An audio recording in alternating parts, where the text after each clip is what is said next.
नमस्कार दोस्तों, स्वागत है आपका एवन जी के स्टडीज़ में। आज की वीडियो में हम डिस्कस करने वाले हैं हिंदी के टॉप 20 क्वेश्चन आंसर जो सभी परीक्षाओं के लिए महत्वपूर्ण होंगे। अगर आप किसी भी परीक्षा की तैयारी कर रहे हैं तो ये वीडियो आपकी सहायता करेगी, इसलिए वीडियो को आप लोग पूरा देखें। इनमें से जितने भी क्वेश्चन के आंसर जानते हैं प्लीज़ कमेंट बॉक्स में ज़रूर दीजिएगा, और चैनल पे नए हैं तो चैनल को भी सब्सक्राइब ज़रूर कर लीजिए। चलिए आगे बढ़ते हैं। आज का आपका पहला सवाल है, अंबर पनघट में डुबो रही तारा घट उषा नगरी में कौन सा अलंकार है? आपके ऑप्शन से ए रूपक, बी उपमा, सी अनुप्रास, डी श्लेष। सही जवाब है ऑप्शन ए रूपक। प्रस्तुत पंक्ति में रूपक अलंकार है। जहाँ उपमेय में उपमान का आरोप किया जाए वहाँ रूपक अलंकार होता है। यहाँ अंबर को पनघट, तारों को घड़े और उषा को नागरी के रूप में प्रस्तुत किया गया है, जो उपमेय और उपमान को एक रूप में दर्शाते हैं। अगला सवाल, अनुमान का विशेषण क्या होगा? आपके ऑप्शन से ए अनुमानित, बी अनुमति, सी अनुमानक, डी ए और बी। बताइए अनुमान का विशेषण क्या होगा? सही जवाब है ऑप्शन डी, ए और बी दोनों। अनुमान शब्द से अनुमानित और अनुमति विशेषण बनता है। अगला सवाल, विडौला किसका पर्यायवाची शब्द है? विडौला किसका पर्यायवाची शब्द है? आपके ऑप्शन से ए नक्षत्र, बी अप्सरा का, सी इंद्र का, डी पत्थर का। सही जवाब है ऑप्शन सी इंद्र का। विडौला इंद्र देवताओं के राजा का पर्यायवाची शब्द है। अगला सवाल, ओजस्वी का विलोम शब्द क्या है? आपके ऑप्शन से ए निस्तेज, बी मलिन, सी शोकाकुल, डी कामुक। बताइए ओजस्वी का विलोम शब्द क्या है? सही जवाब है ऑप्शन ए निस्तेज। ओजस्वी का विलोम शब्द निस्तेज है। ओजस्वी का अर्थ है तेजस्वी, प्रभावशाली, और निस्तेज का अर्थ है बिना तेज या प्रभावहीन। अगला सवाल, एक ही समय में वर्तमान के लिए एक शब्द क्या होगा? आपके ऑप्शन से ए आजीवन, बी शाश्वत, सी समसामयिक, डी समानुकूल। जवाब दीजिए। सही जवाब है ऑप्शन सी समसामयिक। अगला सवाल, बच्चे बस से पाठशाला जाते हैं, इस वाक्य में कौन सा कारक है? आपके ऑप्शन से ए आपादान, बी संप्रदान, सी कर्म, डी करण। जवाब दीजिए। सही जवाब है ऑप्शन डी करण।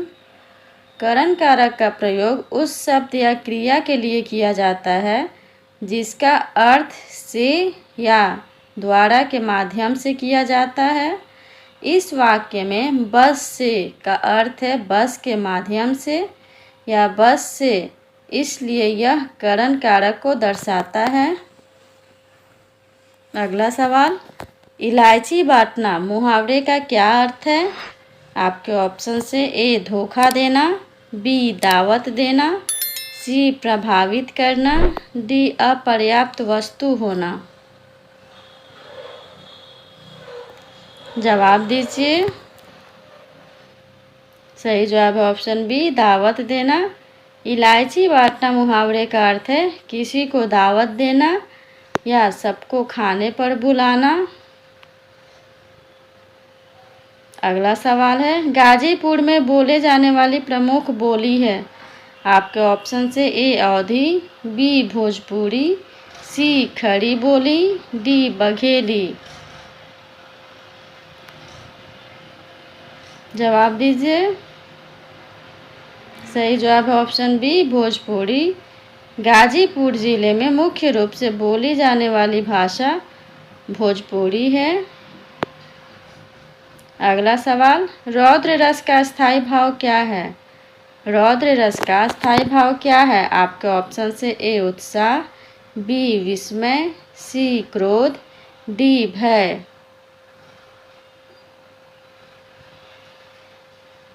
सही जवाब है ऑप्शन सी क्रोध। रौद्र रस का स्थायी भाव क्रोध है। अगला सवाल, कुंडलिया छंद किन दो छंदों से मिलकर बनता है? आपके ऑप्शन से ए सोरठा और रोला, बी दोहा और रोला, सी दोहा और चौपाई, डी दोहा और सोरठा।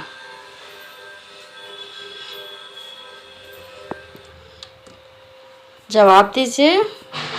सही जवाब है ऑप्शन बी दोहा और रोला। कुंडलिया छंद दोहा और रोला छंदों से मिलकर बनता है।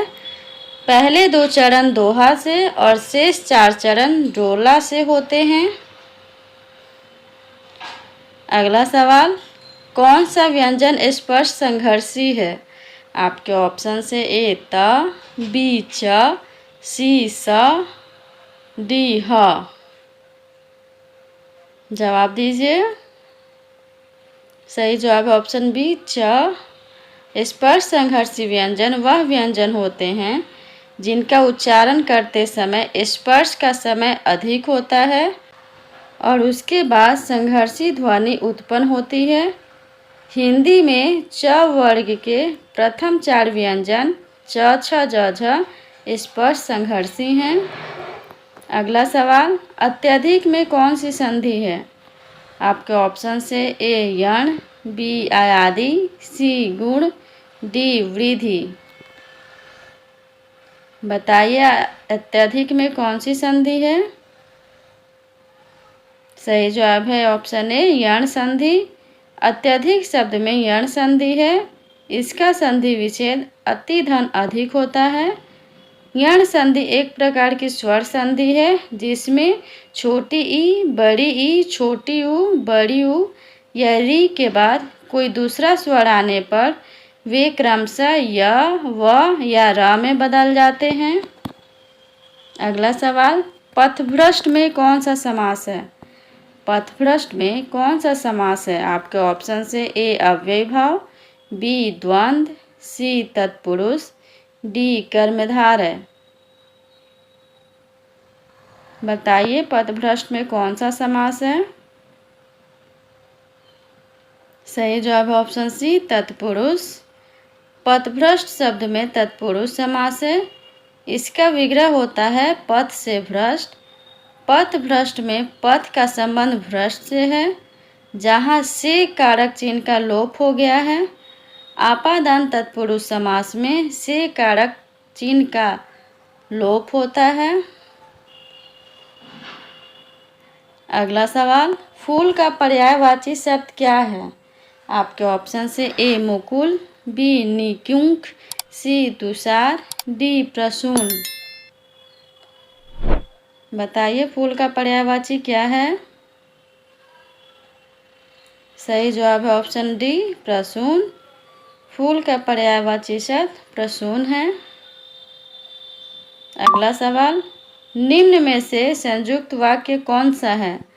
आपके ऑप्शन से ए आप बताएं कि आपकी समस्या क्या है, बी मैं तुम्हारे साथ व्यापार करना चाहता हूँ, सी उसने खाना खाया और सो गया, डी परिश्रम करके सफलता प्राप्त करो।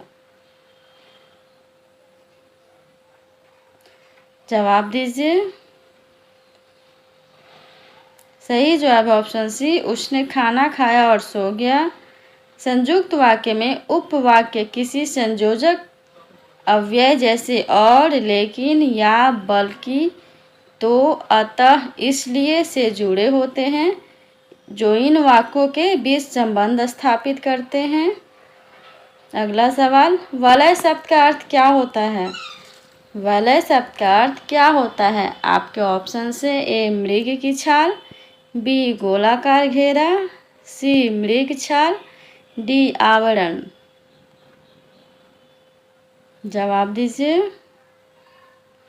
सही जवाब है ऑप्शन बी, गोलाकार घेरा। वलय शब्द का अर्थ गोलाकार घेरा होता है।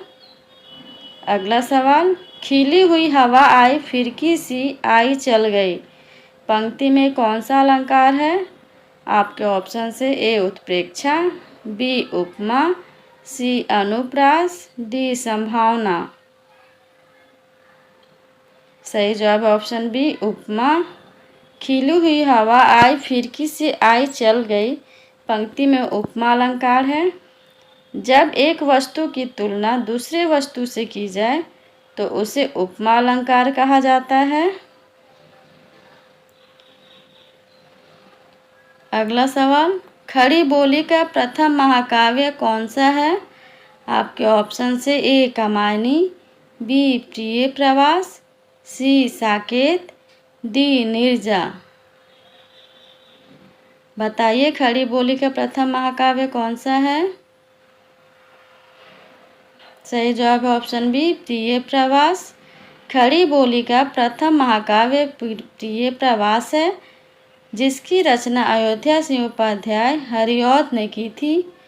यह महाकाव्य 1909 से 1913 के बीच लिखा गया था और यह एक विरह काव्य है।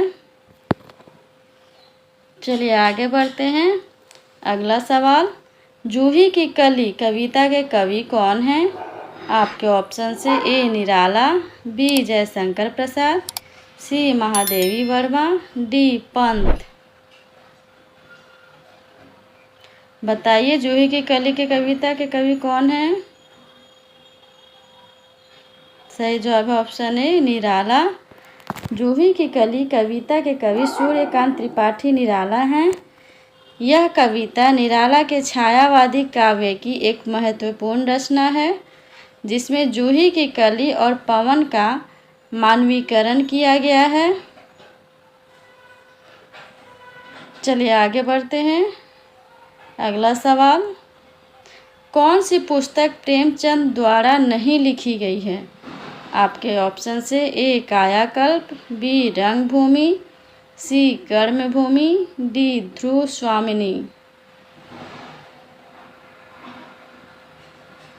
जवाब दीजिए। सही जवाब है ऑप्शन डी ध्रुव स्वामिनी।